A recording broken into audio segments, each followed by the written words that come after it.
प्यारे की जय। आप अक्षरातीत पूर्ण ब्रह्म सच्चिदानंद परमात्मा द सुप्रीम ट्रूथ गॉड अल्लाह ताला श्री प्राणनाथ जी परम आदरणीय चरण वंदनीय जागनी रतन सरकार श्री जी परम पूजनीय स्वामी जी इस प्रतियोगिता के निर्णायक मंडली तथा धाम धनी के अति ही लाडले प्यारे सुंदर साथ जी, आप सभी के सुकोमल चरणों में मेरा कोटन कोट प्रणाम प्रणाम जी। सुंदर साथ जी, इस प्रतियोगिता के दूसरे चरण में जो विषय दिया गया है कि ध्यान या चितवनी की आवश्यकता क्यों, इसे जानने से पहले ये जानना जरूरी है कि चितवनी या ध्यान क्या है। आत्मिक दृष्टि से परम धाम, युगल स्वरूप तथा अपने परात्म को देखना ही चितवनी या ध्यान है। ध्यान वो पारसमणि है जिसके संपर्क में आने वाला हर एक व्यक्ति परब्रह्म के साक्षात्कार का अधिकारी बनता है और शाश्वत आनंद को प्राप्त होता है। ध्यान वो अमृत रस है जिसके एक बूंद का भी रसास्वादन कर लेने के पश्चात ये अनुभव होने लगता है कि एकमात्र परब्रह्म ही शाश्वत प्रेम, शांति और आनंद का सागर है, जबकि शरीर और ये जड़ जगत सभी स्वप्नवत नाशवान है। ध्यान का गहनतम रूप समाधि है, जिसमें आत्मा एवं जीव अपने मूल शुद्ध रूप में स्थित होकर अखंड स्वरूप अर्थात परम धाम एवं बेहद मंडल के साक्षात्कार करते हैं। आत्मा चक्षुओं से देखना ही चितवनी या समाधि है। सुंदर साथ जी, ज्ञान सत्य को दर्शाता है।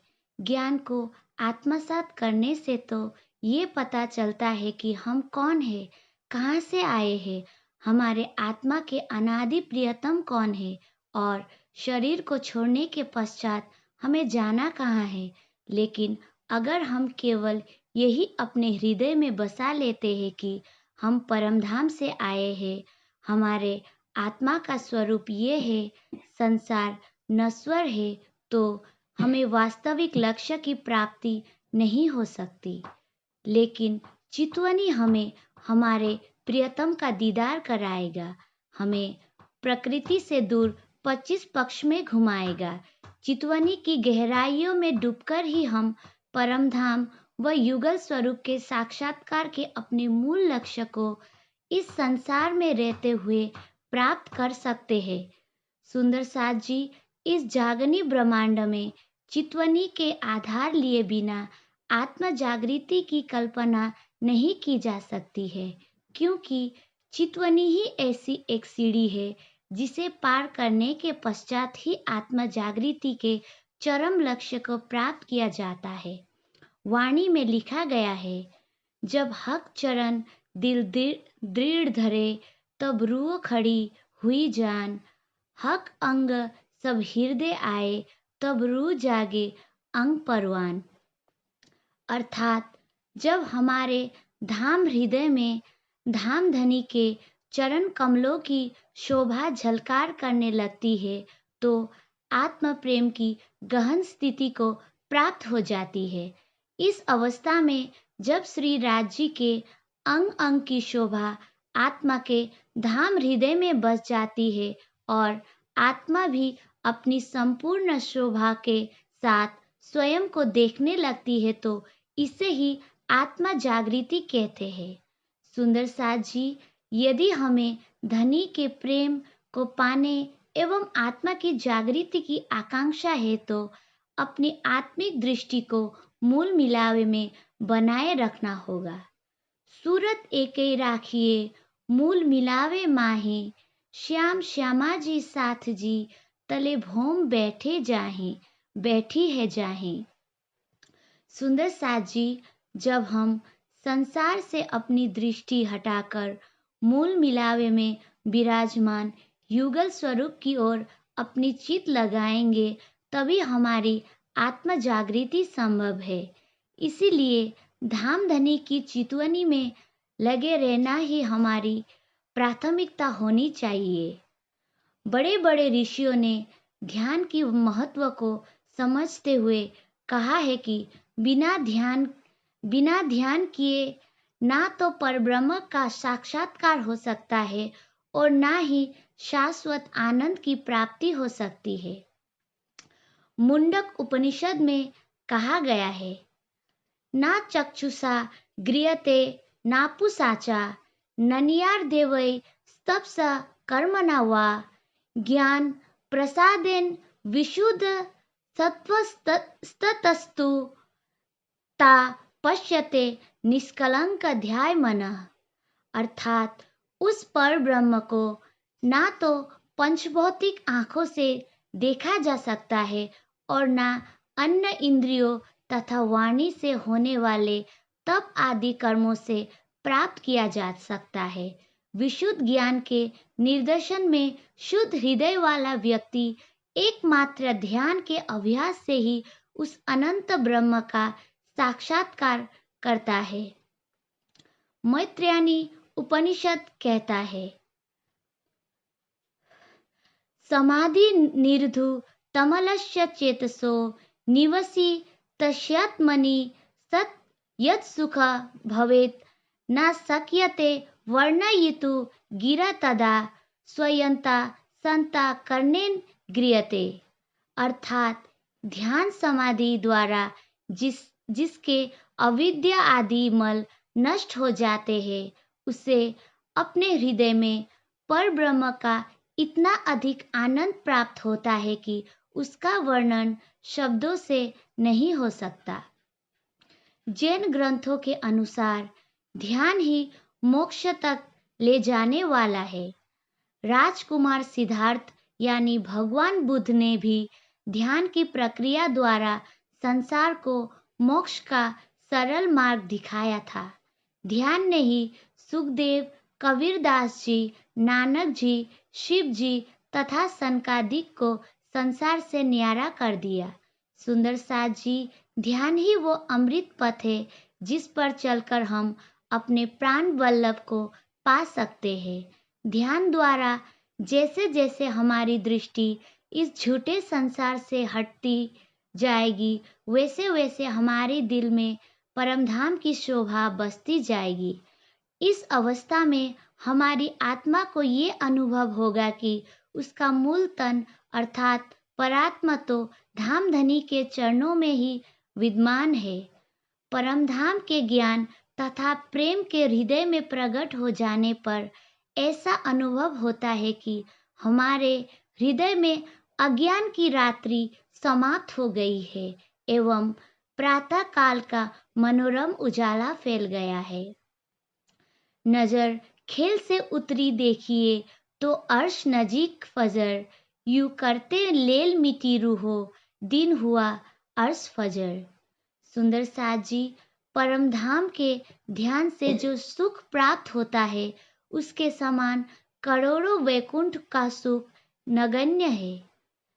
कई कोट लाज वैकुंठ के, ना आवे इतके खीन समान। सुंदर साथ जी, बितक साहिब में आता है, कैसे महराज जी ने अपने प्राणेश्वर अक्षरातीत तथा 25 पक्ष परमधाम को देखने हेतु कठोर परिश्रम किया और अपने शरीर को कष्ट देना शुरू किया, फिर भी उनको परम तत्व की प्राप्ति नहीं हो सकी थी। लेकिन जब उन्होंने चितवनी करनी शुरू की, तब उन्होंने परमधाम के 25 पक्षों की झलक भी पाली। मूल मिलावे में बैठे हुए युगल स्वरूप तथा अपनी परात्मा को भी देख लिया। सुंदर साथ जी, श्री पद्मावतीपुरी धाम में श्री मामती जी द्वारा होने वाली जागनी लीला में प्रतिदिन अनिवार्य रूप से प्रातः और शाम को चितवनी कराई जाती थी। स्वयं श्री मामती जी गुमर जी के ऊपरी गुमटी में बैठकर चितवनी किया करते थे तथा सुंदर साथ को करने की प्रेरणा देते थे। इसी समय सुरता से परमधाम को देखने से संबंधित वाणी उतरी, चलो चलो रे साथ, आप न जाइए धाम, मूल वतन धनी ये बताया, जित ब्रह्म सृष्टि श्यामा जी श्याम। सुंदर साथ जी, आज पूरे संसार में सभी अपने अपने धर्मों को बड़ा कहकर दूसरे को नीचा दिखाने में व्यस्त है। लेकिन कोई विद्वान अगर ध्यान नहीं करता है तो वह जितना भी पढ़ ले वो भेदभाव से रहित नहीं होगा। जब हमारी आत्मिक चक्षु खुल जाएंगे तभी हम सारे संसार को एक आत्मिक दृष्टि से देखेंगे और ये केवल ध्यान द्वारा ही संभव है। इस मायावी संसार में हमारा मन हर वक्त अशांत रहता है, जबकि हमने तारतम्य भी ले ली है।